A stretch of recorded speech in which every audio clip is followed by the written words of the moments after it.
É isso aí, papai. Essa é a palavra de Deus dessa quarta-feira. Vocês estão em fé e adoração.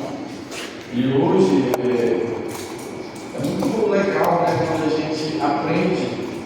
E a Adriana me chamou a atenção também para isso, né? Quando a gente vai ser convidado para um aniversário, a gente tem que levar um presente. É muito ruim a gente ir para um aniversário de mãos vazias e a gente vai diretamente a quem? Ao aniversariante. Ele que a honra é para ele, a glória é para ele naquele momento, né? Então, para o Senhor não é diferente. Quando a gente se apresenta ao Senhor, a gente não tem que ir de mãos vazias, porque a glória é dele, é para ele, né? E é muito legal, eu achei muito legal esse exemplo. E a oferta de mão cheia, irmãos, nós já fizemos aqui esses 2 anos, e esse é o 3º ano que nós vamos fazer. A oferta de mão cheia não é o seu dízimo, não é a sua oferta, é algo que você tem a dar para ele por gratidão ou como uma semente para o ano que vem. Por quê? Por quê, Tiago? Porque eu vou falar algo aqui, né, que eu falei no culto de domingo, que os ricos, eles levam para as praias, levam para o rio, fazem os seus emanjados, os seus deuses, e eles dão valores altos, pegam seus iates, vão para o meio do rio e jogam ali a sua oferenda.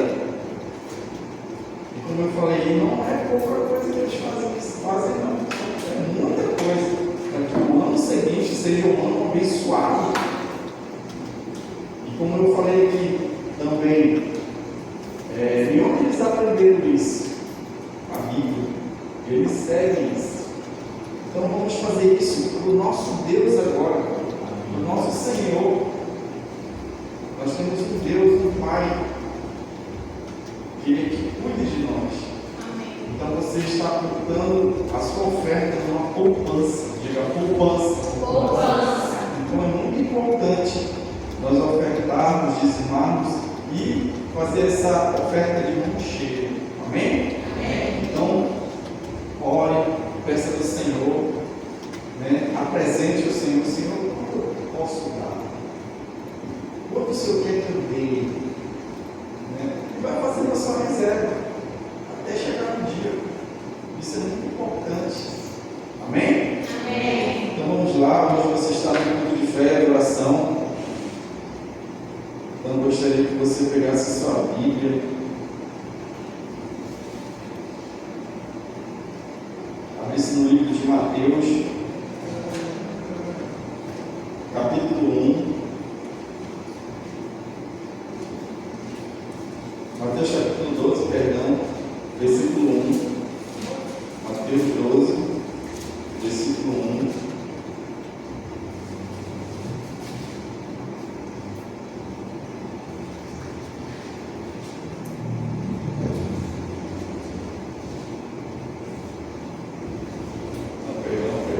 Mateus capítulo 12, versículo 9. Aí. De pé, referência à palavra. Quem não tem Bíblia, acompanha aqui.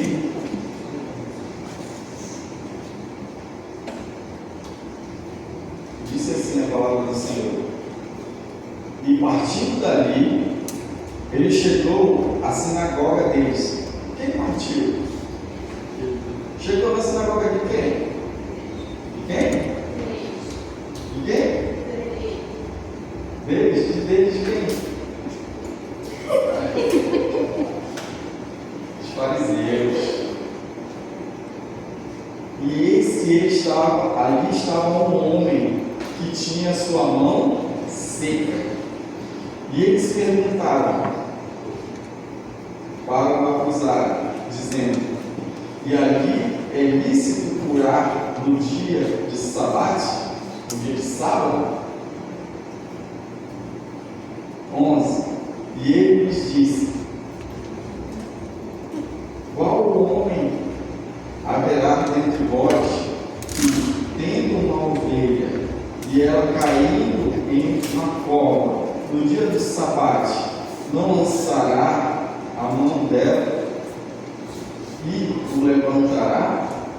Então, se o seu animal, né, caísse ali num poço, num buraco, você deixaria, só porque é sábado, você deixaria o sábado ele todinho ali e só pegaria ele na segunda, no domingo ou na segunda? Não. Então o Senhor disse não. 12.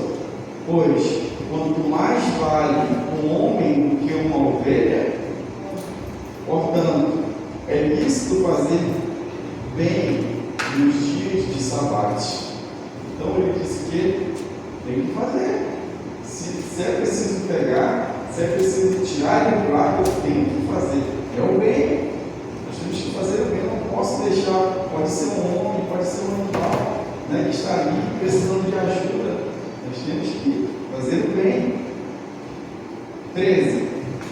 Disse ele então ao homem: estende a tua mão. E ele estendeu.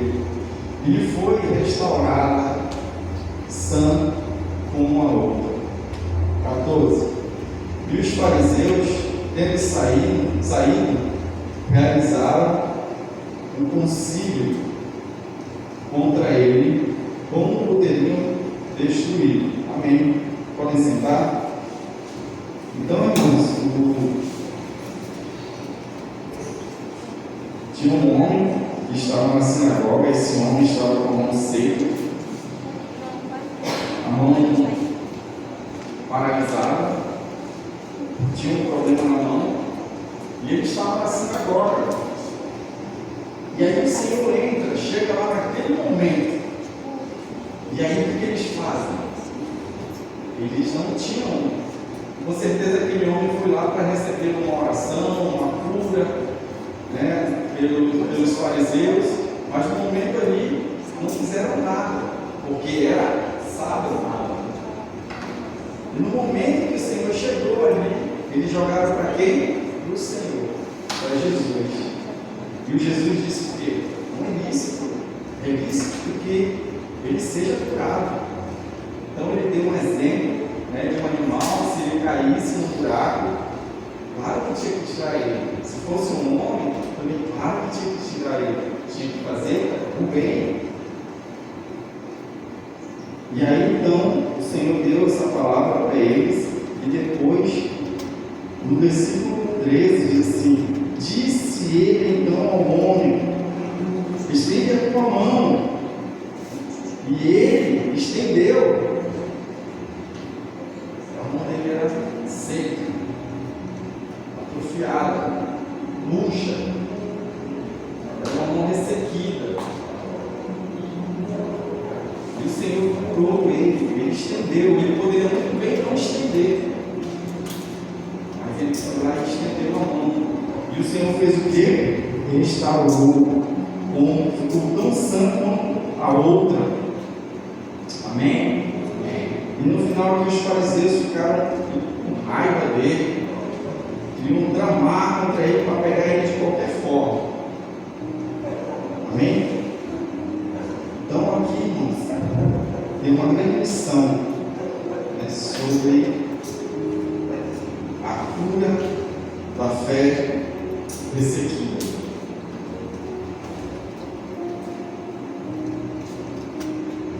Então nós vamos começar aqui. Então muitas vezes nós temos uma fé sem vida.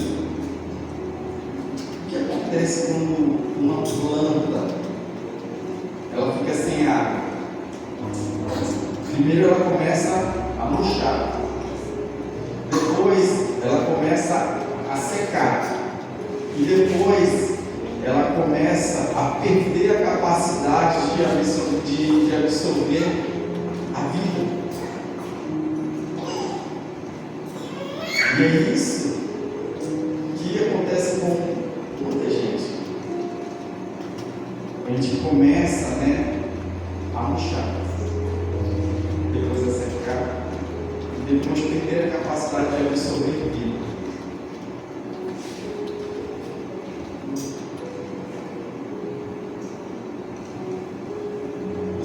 ficou uma vez dessa maneira? Você já ficou uma vez? Não precisa responder. Se você já ficou sem forças para aceitar a promessa de Deus, você já ficou sem forças, sem ânimo para orar e confiar em Deus, sem expectativa por milagres, acontece isso. Isso acontece. Isso é normal. Né? No tempo de Jesus, havia esse homem com uma mão ressequida, uma mão que perdeu a força e a função. Agora imagine você querendo levantar um copo e não conseguir pegar o copo, não conseguir levantar a mão, você perder o contato. Imagine aí, né? Não poder escovar o dente. Então, uma mão que perdeu a força e a função no tempo de Jesus, uma mão incapaz de agarrar, segurar, ou até mesmo trabalhar, era muito difícil, é difícil, né? Mas essa história não fala apenas sobre uma mão física, mas fala de uma condição espiritual. Então essa fé exequida afeta a forma como adoramos o Senhor, afeta e rouba a nossa confiança em Deus e tira-nos a capacidade de receber as bênçãos.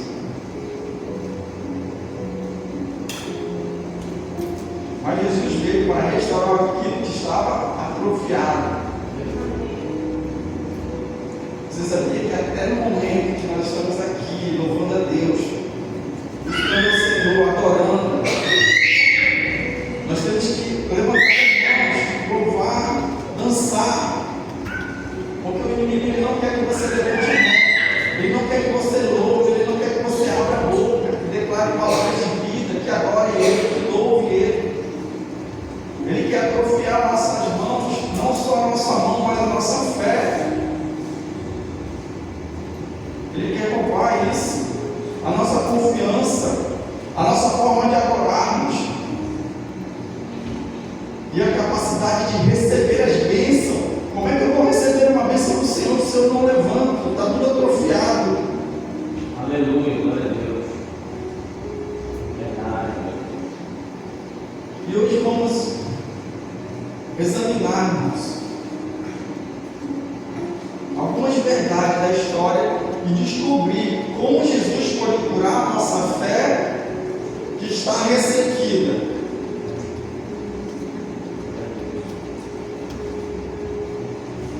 Primeiro, quais são as características de uma fé ressequida?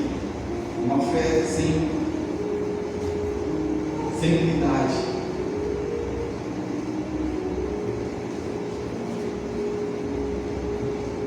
Achava-se ali um homem que tinha uma mão ressequida. Mateus capítulo 12, versículo 10.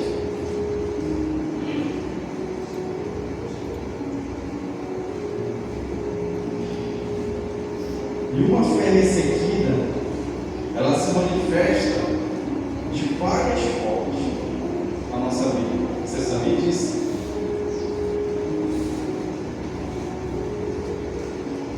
Incapacidade de receber a mão daquele homem, ele não conseguia segurar nada. Uma fé ressequida não consegue apropriar-se das bênçãos de Deus. E um exemplo muito legal que me veio, né, dessa ministração ontem, eu trouxe um rodo para pintar aqui. E o Adilson falou assim, esse rodo estava lá em casa há um tempo, né? E tinha pegado sol, estava muito seco. E aí o Adilson falou, Thiago, esse rodo aqui está muito seco, ele não está conseguindo absorver a tinta.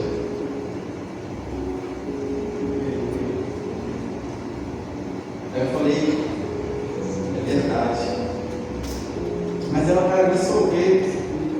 mas eu absorver, mas tem que melar bastante. Aí ele passava e a bicha estava. Então é assim, às vezes nós estamos tão secos que a gente não consegue absorver as coisas de Deus. E aí parecia um grande rei, assim, e aí depois foi melhorando. Aí eles continuaram aqui. Então essa esponja, irmão, você imagine aí. Ficava no sol, por muito tempo no sol. Ele perde a capacidade de absorver a água. Assim também é o nosso coração. Você sabia disso? Ele pode enriquecer de uma tal forma que a gente não consegue absorver as verdades de Deus.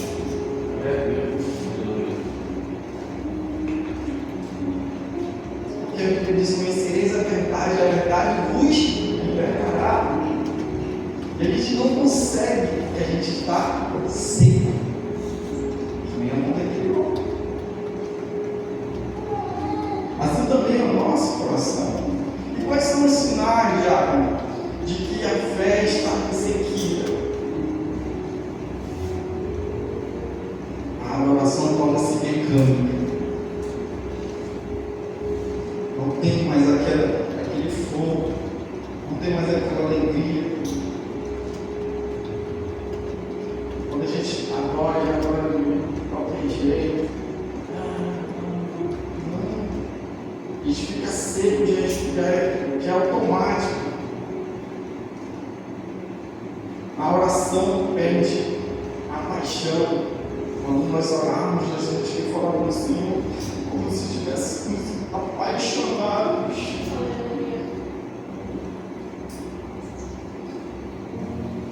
Você já se apaixonou por alguém? Oi, Senhor. Ah, eu tenho saudade disso. Pois é. Fico contando isso. Você já falou com sua esposa quando você namorava? Eu não sei como é agora, o negócio sabe, parece que dá uma coisa escrita, né? Mas um áudio, né? Com certeza a sua voz muda, né? Locutor, né? Parece que é um locutor, tanto tempo. Poxa, já estou sentindo essa falta, estava com alguns minutos. Mas eu estou com saudade de você. E assim, então a gente perde essa paixão. Não perca.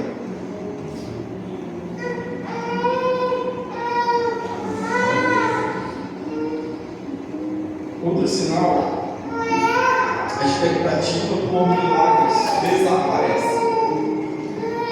Você já deixa, aquilo já é normal. Nem espera mais, não vai acontecer. Meu milagre já perde a expectativa, já deixa para lá, não confia mais no Senhor.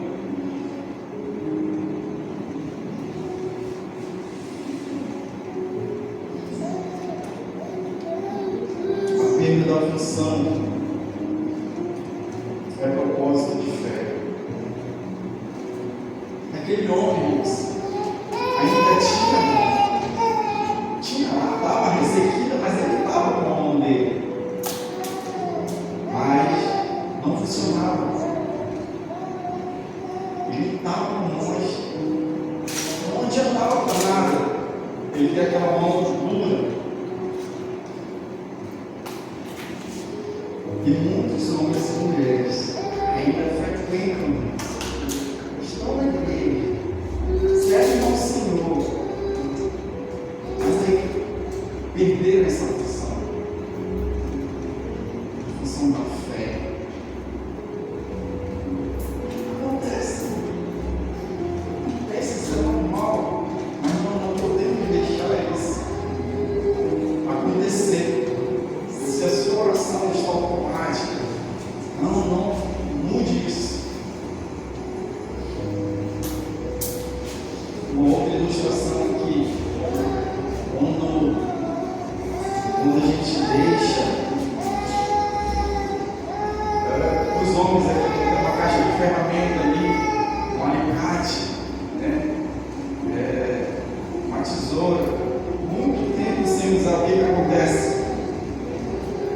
endurece, enferruja, né? Fica dura. Assim também é a nossa fé. Se não for exercida, perde a utilidade. Na casa tem um monte de parafuso enferrujado. Eu já acredito que reclama às vezes. Esse monte de parafuso, eu não vou comprar parafuso. Mas para que vai comprar parafuso? Tem um monte de parafuso aí. E também tem uma chave lá, irmãos, que a gente não utiliza mais e ela fica com ferrugem, né? Então temos que utilizar. André fica rindo. Então nós temos que exercitar, irmãos, a nossa fé. Quais os sinais de que a fé perdeu a função agora? Deixarmos de crer no sobrenatural.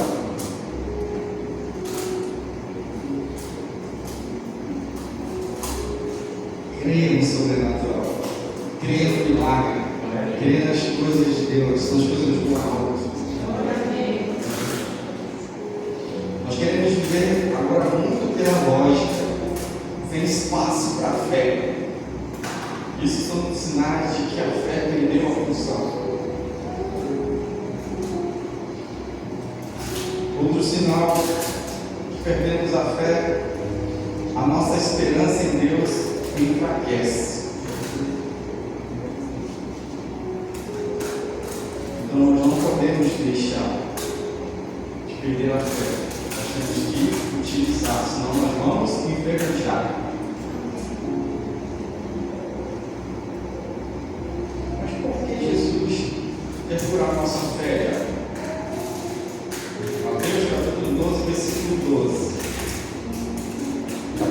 Ora, quanto mais vale um homem que uma ovelha, logo é lícito nos sábados fazer o bem, proibido fazer o bem no sábado. Mateus capítulo 12. Jesus ele não ignora aquele homem. Ele quis restaurar. Ele quer nos restaurar. Jesus quer curar a nossa fé que está paralisada. Jesus quer restaurar a nossa mão que está atrofiada.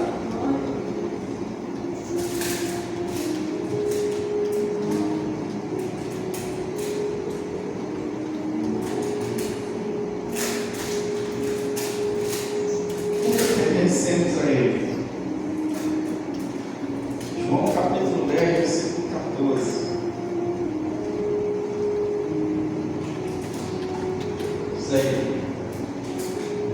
eu sou o bom pastor e conheço as minhas ovelhas, e elas conhecem a mim. Se uma ovelha cai na cova, o pastor faz o quê? Resgata. Então Jesus preocupava-se com o nosso estado espiritual. E Ele se preocupa com isso. Ele se preocupa com o meu espiritual, com o seu espiritual. Ele não quer que fiquemos paralisados na fé. Ele quer que a nossa fé cresça nele. Ainda que você esteja uma fé só no campo de mostarda, você pode mover montanhas. Ele quer que você se movimente, porque senão você vai ser uma ferramenta enferrujada no canto. Ele quer restaurar aquilo. Ele quer que você seja útil. Ele quer restaurar a sua fé. Aleluia. Por que Jesus quer nos tirar da cova, da vida que nós levamos? Ele não quer que a gente ande só. Ele quer que a gente ande com Ele. Eclesiastes capítulo 4, versículo 10. Vamos ler? Eclesiastes 4, 10.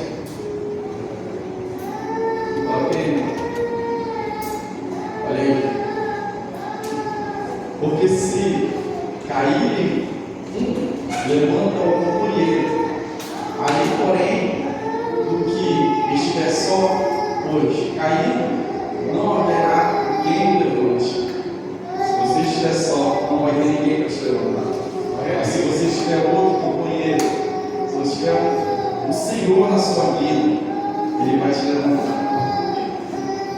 Então é isso que Ele quer, restaurar a nossa fé. Nós que estávamos caídos, Ele quer nos levantar.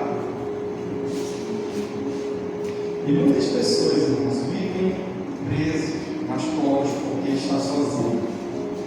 Na cova da frustração, na cova do desânimo, na cova da incredulidade.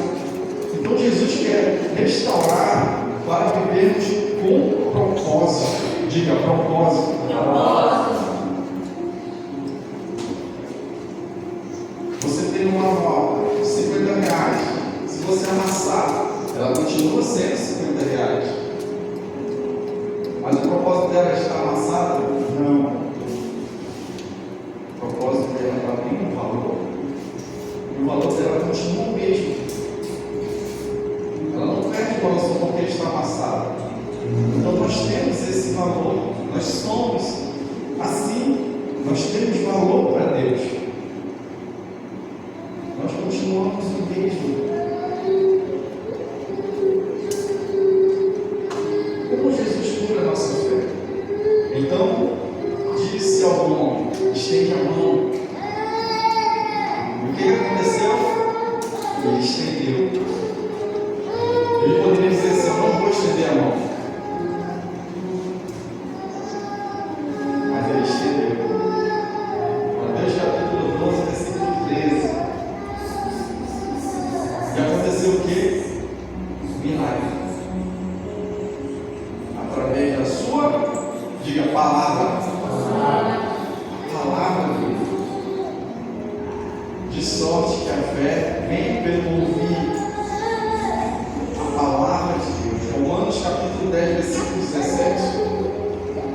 A sorte, a fé, de sorte que a fé é pelo ouvir. Ouvir a palavra de Deus. Romanos capítulo 10, versículo 17. Então a cura começa quando ouvimos a palavra de Jesus. Foi isso que aconteceu. Então nós temos que mergulhar na palavra, mergulhar no Senhor. Então, quando nós mergulhamos na palavra, nossa mente é renovada,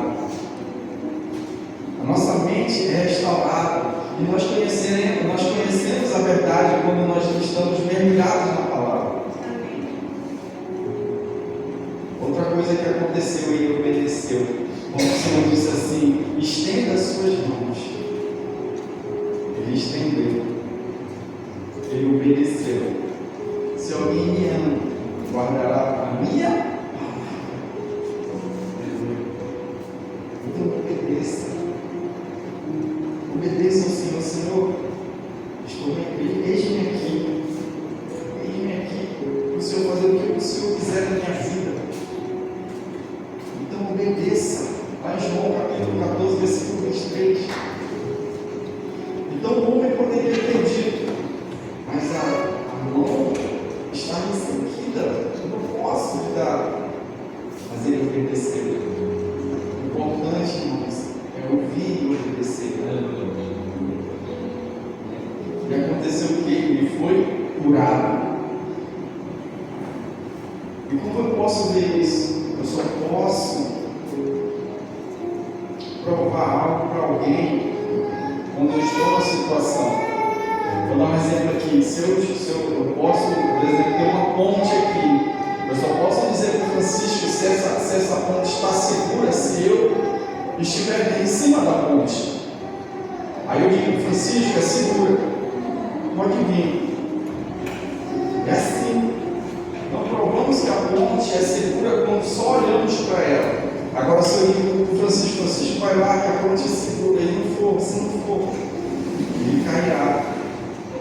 Mas eu só posso falar para ele que é segura quando eu estou lá na ponte. Então a fé fortalecida é isso. Quando andamos primeiro e quando nós damos o primeiro passo. Amém? Vamos ficar em pé.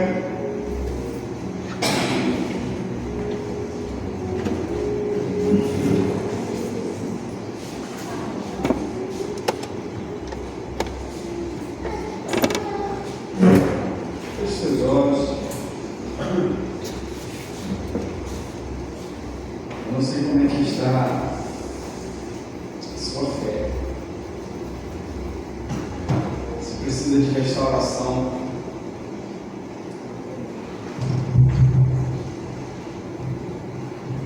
Se precisa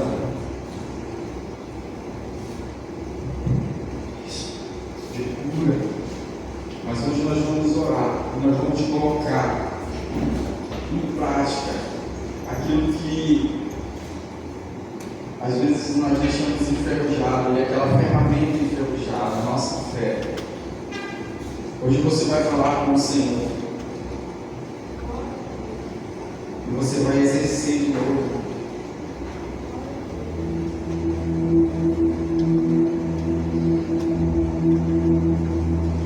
Então a fé, ela enfrenta o impossível. Por isso que aquele homem fez. Ele rompeu. Jesus chegou ali e curou ele. Ele obedeceu. Às vezes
Agora você vai estender sua mão ali na porta. Ali na porta. Você vai profetizar. Todos que entrarem naquela porta, vai ter Deus por Deus. Deixa o melhor, deixa o bebezinho, até o ancião, até a melhor idade. Vamos sair da melhor força. Senhor, em nome de Jesus, queremos te apresentar, Senhor, todas as pessoas que entraram nessa porta, Senhor. Desde o bebezinho que corre, Senhor, até a melhor idade, Senhor. Ao entrarem nessa porta, Senhor, Senhor, porque é o Senhor habita, Senhor, nesse lugar. Senhor, a tua palavra, Senhor, não volta vazia. Senhor, Deus, vai agir, Senhor, os irmãos, vai agir, Senhor, os visitantes, Senhor, vai curando, vai limpando, Senhor, aquele que estiver triste, alegra ele, aquelas pessoas que estiver doente, cura ele, Senhor, aquele casal, Senhor, que está Senhor, vai limpando, Senhor, aquele jovem, Senhor, que estiver sendo necessidade, Senhor, vai agir, Senhor, vai ser soberano, Senhor, vai nessa porta, Senhor, em nome de Jesus, vai ter cura, vai ter salvação, vai ter libertação, em nome de Jesus, nós queremos que Deus protege, nós queremos que Deus guarde, nós te agradecemos, Senhor, em nome de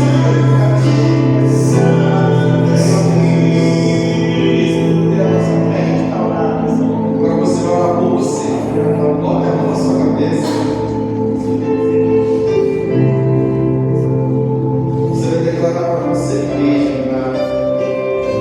Não sei se você já olhou no espelho e falou assim que você é bonito, tão bonito. Você vai declarar que você é uma bênção agora. Você vai dizer para você que você é um homem de Deus, uma mulher de Deus. Se você é cheio do Espírito Santo e você foi criado para as duas horas, que não tem outro além de você, é você. É que nem digital, só é você, só existe você, só tem a sua digital. Então declara que você é imagem e semelhança de Cristo. Ainda que venham falar outras coisas, declare palavras de vida para você. Senhor, em nome de Jesus, pode falar. Senhor Jesus, eu sou um homem de Deus. Declare, fale para você, eu sou uma mulher de Deus. Eu sou uma filha exemplar, sou um filho exemplar. Eu sou um esposo. Eu sou uma esposa boa. Senhor Jesus, vai, Senhor, Jesus, agita as palavras, Senhor, que saem da nossa boca, Senhor. Senhor Jesus, vai usar os nossos lábios, Senhor, te abençoar. Você tem uma palavra poderosa. Você tem uma mente investir. Você tem um Espírito Santo. Em nome de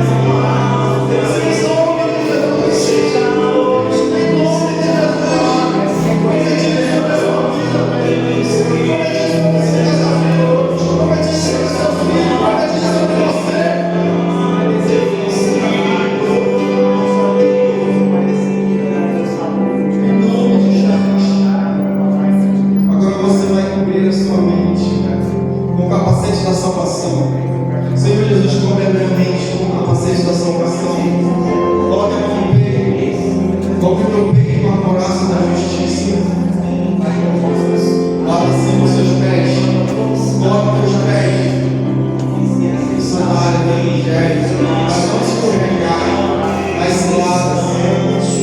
Você tem a espada e o escudo agora em suas mãos. Você tem o cinturão da verdade. Em nome de Jesus, você está revestido ou revestida da armadura de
É isso aí, papai. Essa foi a palavra de hoje.